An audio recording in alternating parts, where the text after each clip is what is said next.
Mga deboto sa Baclaran Church, dagsang ngayong Baclaran Day. Negosyo sa paligid ng simbahan, buhay na buhay din. Si Bien Manalo sa detalye live. Rise and shine, Bien. Rise and shine, Dayan. Huling Miyerkules ng buwan at Baclaran Day. Kaya silipin na natin ang sitwasyon dito ngayong umaga. Tulad ng inaasahan tuwing araw ng Miyerkules, dagsa pa rin ng mga deboto dito sa Redemptorist Church sa Baclaran. Marami sa mga deboto ay maagang nagtungo rito.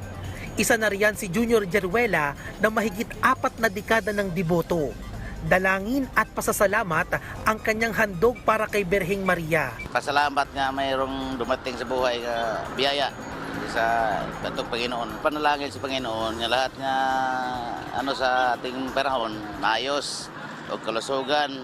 Yan lang po yung pinagdasal ko po. Pamilya, magandang ng buhay, bigyan nila na ng sa Panginoon natin ng kalakasan sa katawan. Mula San Pedro, Laguna, dumayo pa ng Baclaran Church si Jerry D. Guzman na mahigit 10 taon ng deboto ng Berheng Maria.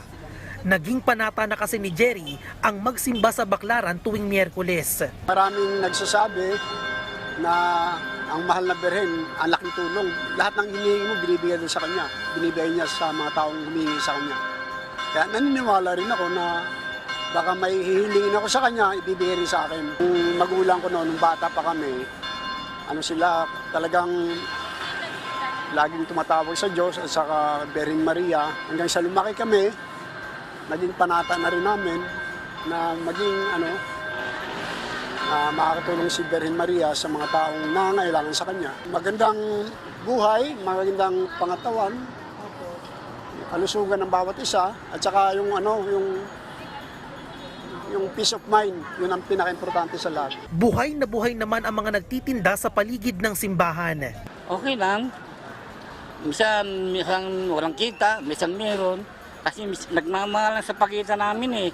Kasi gawa ng magkakarisma nga. Minamahalan yung kinukunan namin, minamahalan kami. Kailangan makakuha kayong mabababang sa pagita para makabenta ka na, marami. Pag wala ka dito ang puna, mabawang ka sa utang. Nakakatulong naman sa araw-araw at sobra pa siya. Sobra pa sa pangailangan namin sa magtinda, sa pagkain. Nagtsatsaga ako magtinda hanggang maubos siya. Para maubos na, may tubo pa at meron pa akong matabi. Nadatnan pa ng aming team ang mga lalaking ito na namamahagi ng pagkain sa mga nagsisimba na bahagi na ng kanilang panata. Meron pa ring live broadcast ang misa sa social media platform ng Baclaran Church para sa mga hindi makakadalo ng personal. Mahigpit din ang ipinatutupad na seguridad sa paligid ng simbahan. Dayan, nagpapatuloy ang misa ngayong umaga dito sa Baclaran Church. Samantala, update naman tayo sa lagay ng trapiko. Maluwag pa naman ang usad ng trapiko dito sa kahabaan ng Rojas Boulevard, both northbound at southbound lane. Dito yan mismo sa tapat ng Baclaran Church. At yan muna ang update ngayong Miyerkules ng umaga. Balik sa iyo, Dayan. Maraming salamat, Bien Manalo.